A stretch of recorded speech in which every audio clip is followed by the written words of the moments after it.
प्रेमाची गोष्ट या मालिकेच्या आजच्या भागामध्ये आपण पाहणार आहोत. इंटरव्ह्यूसाठी जात असताना सागरचं लक्ष मुक्ताच्या घराकडे जातं आणि त्याला बापूंचं बोलणं आठवतं. मुक्ताची माफी मागण्यासाठी तो तिच्या घरासमोर जातो, मात्र बेल न वाजवताच तेथून निघून जातो. तर दुसरीकडे मुक्ता बेडवर असणाऱ्या तिच्या बांगड्या आणि गजरे गोळा करत असते. त्याच वेळी मिहिका तिथे येते. मुक्ताची अवस्था तिला बघवत नाही, तर मुक्ता रडतच ते गजरे कचऱ्याच्या डब्यात टाकण्यासाठी निघते. मात्र मिहिका तिला थांबवते आणि ती मुक्ताच्या हातून ते गजरे काढून घेते. ती मुक्ताला विचारते की ताई, हे सगळं काय चाललंय? तू कशाला इतका त्रास करून घेतेय? त्यावर मुक्ता म्हणते, अगं त्यांची जागा तिथेच आहेत, म्हणजे बघ ना, ते कोमेजले नाहीत, सुकून गेले नाहीत, मात्र तरीही त्यांना कचऱ्याच्या डब्यातच जावं लागणार आहे. आणि त्यानंतर ती रडायला सुरुवात करते. तर तिची अवस्था बघून मिहिकाला खूप वाईट वाटतं. ती मुक्ताला धीर देत समजावण्याचा प्रयत्न करत असते. तर मुक्ता तिला म्हणते की मिहिका, तू माझी काळजी करू नको, तू आईकडे लक्ष दे, नाहीतर ती जाईल त्या सागरकडे त्याची माफी मागायला. आणि त्यानंतर तिला पुन्हा एकदा घडलेला प्रसंग आठवतो आणि तिला रडू येतं.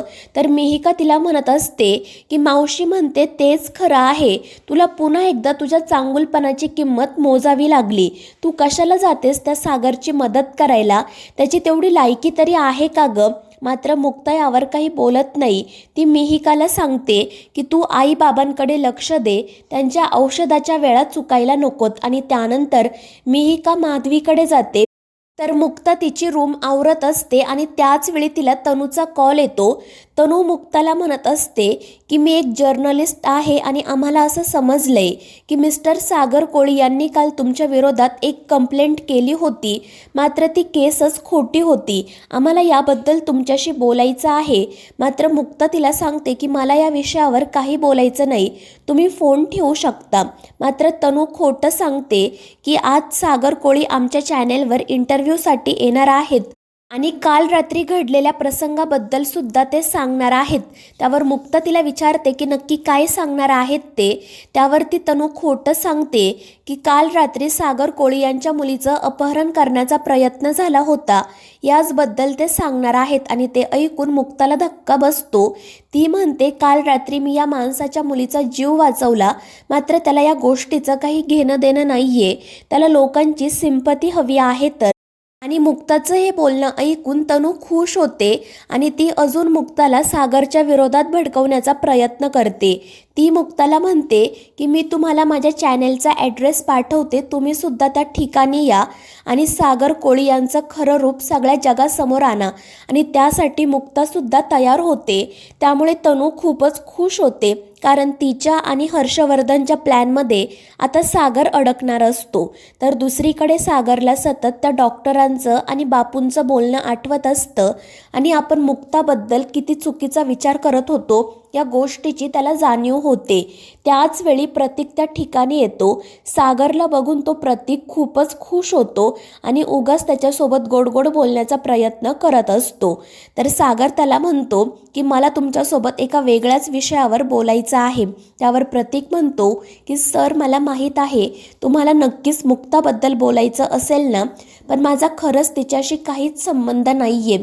खरं तर मी तिला या आधीसुद्धा समजावलं होतं की सागर कोळी यांच्यासारख्या मोठ्या व्यक्तीच्या पर्सनल लाईफमध्ये इंटरफिअर करू नको, आपल्याला ते परवडणार नाही. मात्र तिने माझं नाही ऐकलं आणि त्याचमुळे आता मी तिच्याशी साखरपुडासुद्धा तोडला आहे. त्यावर सागर म्हणतो की तेच तर नकोय मला, कारण काल रात्री जो काही प्रकार घडला त्यामध्ये डॉक्टरची काही चूक नव्हती.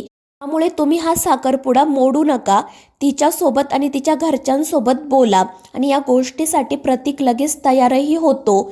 तर सागर त्याला सांगतो, पण मी हे सगळं तुम्हाला सांगितलं आहे, याबद्दल डॉक्टरला कळता कामा नये. आणि त्यावर प्रतीक हो म्हणतो आणि लगेच तेथून निघून जातो. तर दुसरीकडे मुक्ता रागातच तयार होते, स्वामींचा आशीर्वाद घेते आणि बाहेर जाण्यासाठी निघते. मात्र मिहिका आणि मयुरेश तिला थांबवतात आणि ती इतक्या रागात नक्की कुठे चालली आहे असा तिला प्रश्न विचारतात. त्यावर मुक्ता म्हणते की मी एका उद्धट माणसाला धडा शिकवायला चालले आहे आणि ते ऐकून या दोघांनाही धक्का बसतो. ते मुक्ताला शांत करतात आणि नक्की काय झालं आहे ते विचारतात. त्यावर मुक्ता म्हणते की तो सागर कोळी इंटरव्ह्यू देण्यासाठी गेला आहे. लाईव्ह इंटरव्ह्यू आहे त्याचा आणि त्यामध्ये तो काल रात्री जो काही प्रकार घडला त्याबद्दल सांगणार आहे. पण आता मी त्याला सोडणार नाही. मी सगळ्या जगासमोर त्याचं खरं रूप आणणार आहे आणि सगळ्यांसमोर त्याला माझ्या आईबाबांची माफी मागायला लावणार आहे. त्यावर मिहिका तिला विचारते की तो सागर कोळी खरंच आईबाबांची माफी मागेल का? त्यावर मुक्ता म्हणते त्याला मागावीच लागेल. त्यावर मयुरेश तिला समजावतो की तू एकटी जाऊ नको, मी सुद्धा तुझ्या सोबत येतो. मात्र मुक्ता त्याचं काही ऐकत नाही आणि ती रागातच घरातून बाहेर पडते. तर दुसरीकडे इंटरव्ह्यूची तयारी सुरू असते. त्याच वेळी तनू तिथे जाते. ती तिच्या टीमला सांगते की सगळे कॅमेरे रोल हवे आहेत. सागर कोळी याची एकही एक्सप्रेशन, एकही मूव्हमेंट आपल्या नजरेतून सुटता कामा नये. आपल्याला सगळं काही रेकॉर्ड करायचं आहे. आणि त्यावर तिची टीमसुद्धा हो म्हणते आणि कामाला सुरुवात करते. तर दुसरीकडे सागरही तिथेच असतो. त्याचा मेकअप सुरू असतो आणि त्यानंतर तो इंद्राला कॉल करतो. तर इंद्रा त्याला विचारते की झाला का तुझा इंटरव्ह्यू? त्यावर सागर सांगतो नाही, आत्ता माझा मेकअप सुरू होता. आणि ते ऐकून इंद्राला हसू येतं. त्यानंतर सागर बापूंची आणि सईची चौकशी करतो. तर इंद्रा ते दोघेही ठीक असल्याचं सांगते. आणि त्यानंतर सागर तिला सांगतो की मी त्या मुक्ताच्या होणाऱ्या नवऱ्यासोबत बोललो आहे. मी त्याला समजावलं आहे आणि आता तो साखरपुडा करायला देखील तयार झाला आहे. आणि ते ऐकून इंद्राला देखील आनंद होतो. मात्र त्यानंतर सागर फोन ठेवून देतो. त्याच वेळी सई तिथे येते. तिला असं वाटतं की तिचा पप्पा फोनवर बोलत आहे. त्यामुळे ती इंद्राच्या हातून मोबाईल घेते आणि बोलायला सुरुवात करते. मात्र जेव्हा तिला समजतं की सागरने फोन ठेवून दिला आहे तेव्हा तिला खूप वाईट वाटतं. तर दुसरीकडे जो माणूस सागरचा इंटरव्ह्यू घेणार असतो त्याला तनू सांगत असते की त्या सागरला त्याच्या मुलीबद्दल प्रश्न विचार. त्यावर तो माणूस देखील हो म्हणतो. तर तनू त्याला सांगते की तो सागर कोळी खूप हुशार आहे, त्यामुळे आपण त्याला सावरण्याची संधी द्यायचीच नाही. तू त्याला सतत प्रश्न विचारत राहा आणि मग त्यानंतर त्याला आपल्या प्रश्नांचं उत्तर देणंच अवघड होऊन जाईल. आणि त्यावर तो माणूसही हसतच हो म्हणतो. आणि त्यानंतर सागर त्या ठिकाणी येतो आणि इंटरव्ह्यूला सुरुवात होते. पहिल्यांदा तर तो इंटरव्ह्यू घेणारा सागरचं अभिनंदन करतो आणि त्याला नॉर्मली काही प्रश्न विचारतो. सागरसुद्धा त्या प्रश्नांची छान उत्तरं देतो. तर त्याचा हा इंटरव्ह्यू सावनीसुद्धा बघत असते. मात्र त्याचवेळी हर्षवर्धन तिथे येतो. त्यामुळे ती पटकन TV बंद करते. मात्र हर्षवर्धन हसतच तिला सांगतो की आपण दोघे एकत्रच इंटरव्ह्यू बघू. त्यामुळे सावनी पुन्हा TV सुरू करते.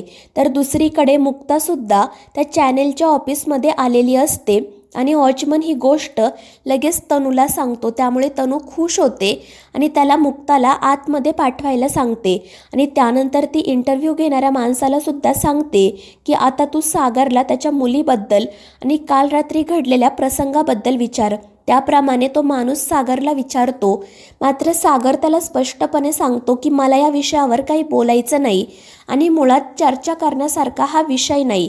मात्र तो माणूस मुद्दाम सतत त्याच विषयाबद्दल बोलत राहतो आणि सागरला भडकवण्याचा प्रयत्न करतो. तर मित्रांनो, या मालिकेच्या पुढील भागांमध्ये आपण पाहणार आहोत सागरचा इंटरव्ह्यू सुरू असताना मुक्तासुद्धा त्या ठिकाणी जाते आणि तिला असं अचानक तिथे आलेलं बघून सागरला धक्का बसतो. तर मित्रांनो, या मालिकेच्या पुढील भागांच्या अपडेटसाठी आपल्या चॅनेलला सबस्क्राईब करा.